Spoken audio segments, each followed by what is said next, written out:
भगवद गीता में ना एक बहुत ही गहरा संदेश छिपा हुआ है, एक ऐसी भविष्यवाणी के बारे में जो हमें बताती है कि आगे क्या होगा, और साथ ही एक उससे भी बड़ा वादा, एक आश्वासन भी देती है। ये वो ज्ञान है जिसने सदियों से हमें रास्ता दिखाया है, और सच कहूं तो आज के समय में भी ये उतना ही जरूरी है। और देखिए, इस पूरे विश्लेषण का जो आधार है वो कोई और नहीं बल्कि खुद श्री कृष्ण के शब्द हैं। तो चलिए सीधे गीता के पन्नों से ही जानते हैं कि आखिर वो संदेश है क्या। ये जो संदेश है ना, इसे आप एक ही सिक्के के दो पहलुओं की तरह समझ सकते हैं। एक तरफ एक ऐसे युग की भविष्यवाणी है जो चुनौतियों से भरा होगा, और वहीं दूसरी तरफ एक ऐसा पक्का वादा है जो हमें उन चुनौतियों से निकलने का रास्ता भी दिखाता है। तो सबसे पहले उस भविष्यवाणी को ही समझते हैं।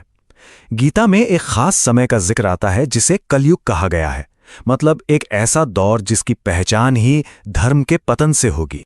तो ये कलयुग आखिर है क्या? देखिए, सीधे सीधे शब्दों में कहें तो ये एक ऐसा दौर है जहां धर्म मतलब सही और गलत की जो समझ होती है वो कमजोर पड़ने लगती है, और अधर्म यानी कि अन्याय समाज में बढ़ने लगता है।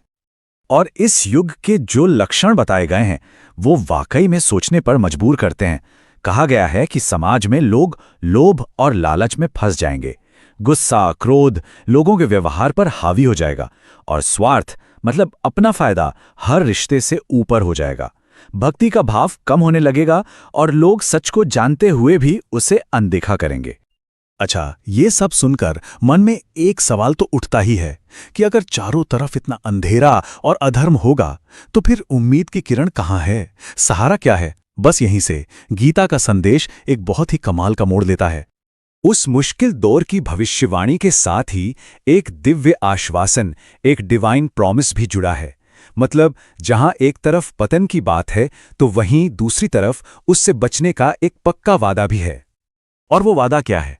वो अद्भुत वादा ये है कि एक व्यक्ति ऐसा हो सकता है जिसे कलयुग की कोई भी बुराई, कोई भी नेगेटिविटी छू भी नहीं सकती।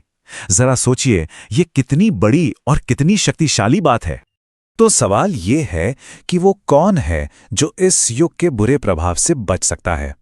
देखिए, गीता के हिसाब से रास्ता बहुत सीधा है लेकिन गहरा है। इसकी शुरुआत होती है सच्चे मन से प्रभु का नाम लेने से, जो धीरे धीरे पूरी श्रद्धा और भक्ति में बदल जाता है।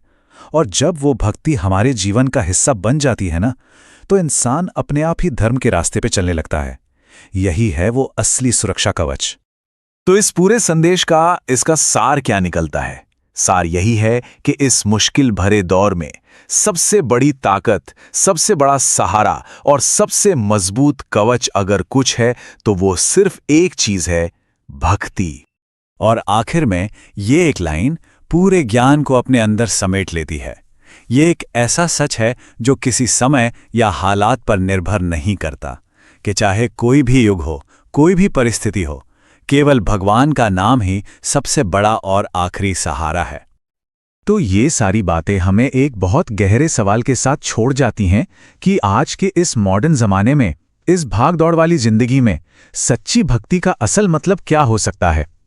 ये एक ऐसा सवाल है जो अपने आप में ही एक पूरी खोज है।